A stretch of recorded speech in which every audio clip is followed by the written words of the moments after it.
Welcome to the Sisters in Service podcast, the space where stories from active duty veterans, military spouses, chapter closed. It's simply evolved. Sisters in Service is proudly sponsored by Fit for Life Alliance, a space where people are committed to feeling better in their bodies every single day, and by My Sexy Business, where you can own a business that doesn't own you. So grab your coffee, your journal, or your walking shoes, because every episode is an invitation to listen, learn, and lean into the powerful stories that remind us service is a sisterhood that never fades. Hi, everyone, and welcome to the latest episode of Sisters in Service. I am your host, Kat Corchado. You know, one of the things that I'm most proud of is my military service. And yet I find that there's a huge disparity between how active duty are treated and veterans are treated. There's a promise in this country that feels almost sacred. Serve your country, and your country will take care of you when you come home. But unfortunately, that's not happening. The promise is supposed to hold up, and it's crumbling underneath our feet. So today we're going to sit in a conversation that might feel a little uncomfortable, but it's necessary. On top of the fact that I am living this right now. Because right now, veterans across this country are facing a housing reality that doesn't quite match that promise. We're talking about the VA home loan program, something that has helped generations of veterans step into home ownership, stability, and a sense of rebuilding after service. And honestly, if me and my husband, I should say, didn't have that benefit, we would have never been able to buy a house.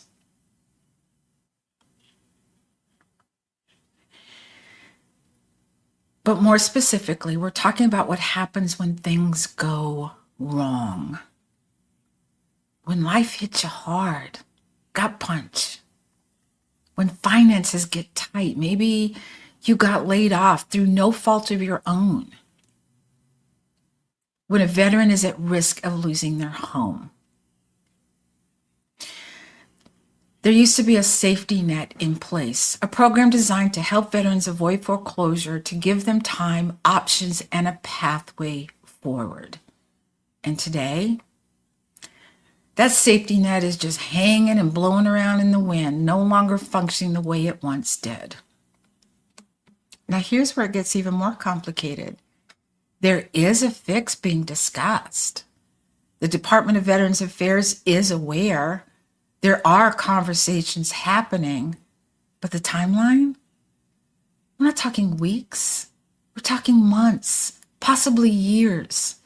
So the real question becomes, what happens to veterans right now? Why am I talking about this? Because I'm living this in real time, and I'm going to be very transparent. We live in a condo. We understood the HOA and the mortgage. But when someone comes and throws you underneath the bus or pulls the rug from underneath your feet, it feels bad. It feels really bad. Just gonna say. So let's start by grounding this conversation just a little bit. You know, the VA home loan program has long been one of the most powerful benefits available to veterans. It's not just about buying a home, it's having the access to buy a home, the access to better loan terms, the access to not having massive down payments. What, 20% of an $800,000 house? Are you kidding me? Access to something that for many represents stability after years of unpredictability. Think about your service. Were we stable? Not when one or maybe both parents are gone because of their duty to their country, moving every few years from one base to another. That's not stability. But here's the part people don't always talk about. Homeownership doesn't come with guarantees.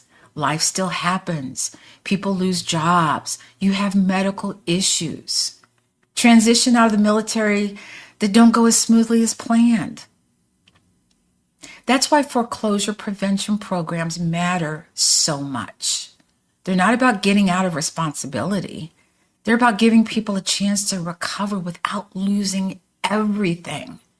And for veterans, that safety net carried even more weight because the transition to civilian life already comes with enough variables. I mean, seriously?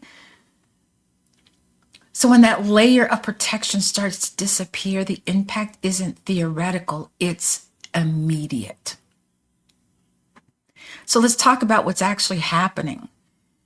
Recent decisions at the federal level have already effectively shut down or limited a key VA-backed foreclosure prevention option.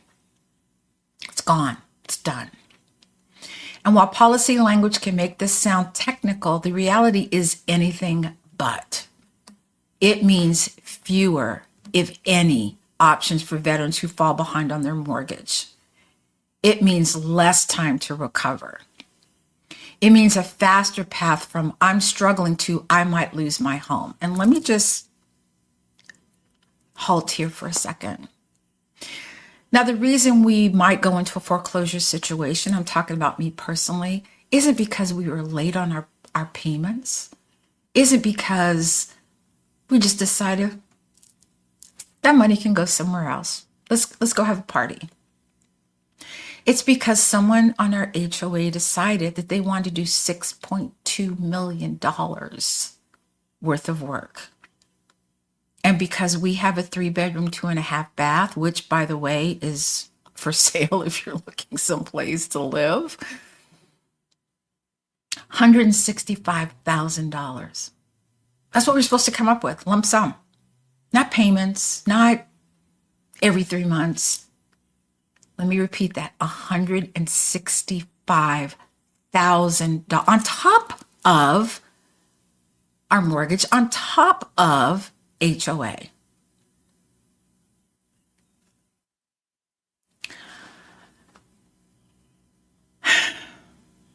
So here's the part that's frustrating for a lot of people watching this unfold. This didn't happen in a vacuum. There were warning signs. There were rising foreclosure concerns. There were economic pressures already building. And yet, the removal of this support happened without a fully functional replacement ready to step in immediately. So now we have a gap.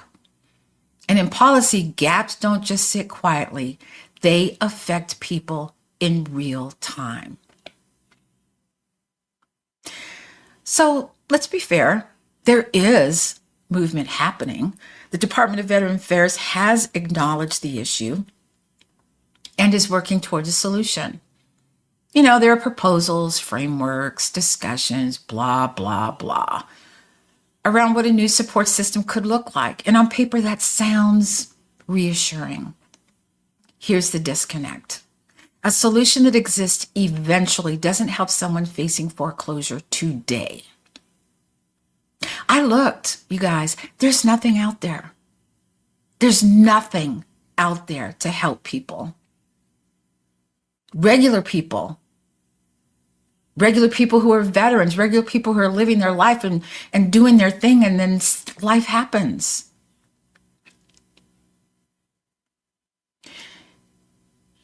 If that rollout takes months or even years, what happens in the meantime? What happens to the veteran who misses 2 payments this quarter? What happens to the family trying to hold it together while waiting for a program that hasn't arrived yet? Policy timelines and real life timelines don't move at the same speed. And right now, you know who gets sucked into that vortex? Veterans. We're stuck right in the middle of that gap. So let's talk about something that might be hard to hear. Veterans could end up in a more vulnerable position than civilian homeowners in this moment. Not because they've done anything wrong, but because the system designed specifically for them isn't fully operational right now. There are broader protections and programs that exist in the civilian housing space. They're not perfect, but they're there if you know how to use them. And when a veteran-specific safety net is weakened or delayed, they don't just blend into the civilian system seamlessly. They can actually fall through the cracks. And that raises a bigger question. Are we truly thinking through the downstream effects of these decisions? Or are we assuming things will work themselves out? Because for the individual veteran facing foreclosure, this isn't a policy debate. This is their home. This is where they live. This is where they raised kids and had dogs and animals and pets. It's not just a house. That's how I feel about my condo. There are memories here. So this is where I want to bring in something personal. As someone who has served, who has lived that military life, that transition, that identity shift, I can tell you this. The distance between being in it and being out is real. You don't always feel connected to the current system anymore. And I did a podcast about that, how I started feeling disconnected, partly because I've been out for 26 years. April 1st was 26 years for me. You don't always know what's changed. And sometimes you don't realize something is broken until you or someone you know is directly affected. There's a strange space that happens over time where you've given so much to the military, but you're no longer fully inside that world. And moments like this, they can feel unsettling because they force you to ask, where do veterans stand today? Not historically, not symbolically, but right now. So this isn't about pointing fingers just for the sake of it. It's about awareness. It's about accountability. And if you feel the same way I do, I sometimes feel like veteran programs are just like pencil whipped. So if those of you not in the military don't know what pencil whip means, it's just like you're checking a box. They're like, yep, gone. Veteran program, yep, gone. Yep, gone. Yep, gone. Why do we need those? That's what they're saying, because they never lived it. It's about making sure that when we say we support veterans, we're actually backing that up with systems that work in real time, because timing matters. Support that comes too late isn't really support. So if you're listening today and this conversation resonates, stay engaged. Let's start talking about this. If you're a veteran who has dealt with this before, maybe you're in the middle of foreclosure now, maybe you went through foreclosure before, let's talk about this. Come on the podcast. Let's talk about this, because something stinks. It just does. It smells to high heaven. Ask questions. Pay attention to how these policies evolve. And if you're a veteran navigating this space right now, know that your experience matters and your voice deserves to be part of this conversation, which is why I'm inviting people to this podcast. Because at the end of the day, this isn't just about housing. It's about trust. I feel like my trust of the government right at this moment, because I'm a little fired up, I'm just going to say, is waning. I don't trust them the way I used to. And I don't know whether that's just because I'm older, but I feel like we get tossed to the side. And if you get to a certain age, you're just like, oh, you're old, get over there. Oh, I don't care if you're a veteran, get over there. We tend to disappear. I'm not disappearing. And any of y'all who know me know I'm going to get louder and louder. So it's about trust. And what are the promises made to those who served still hold up when it counts the most? And the answer would be big fat no. It's not holding up. So until next time, please stay safe. Take care of each other. Until next time, and please always remember, it's never too late to start your impossible.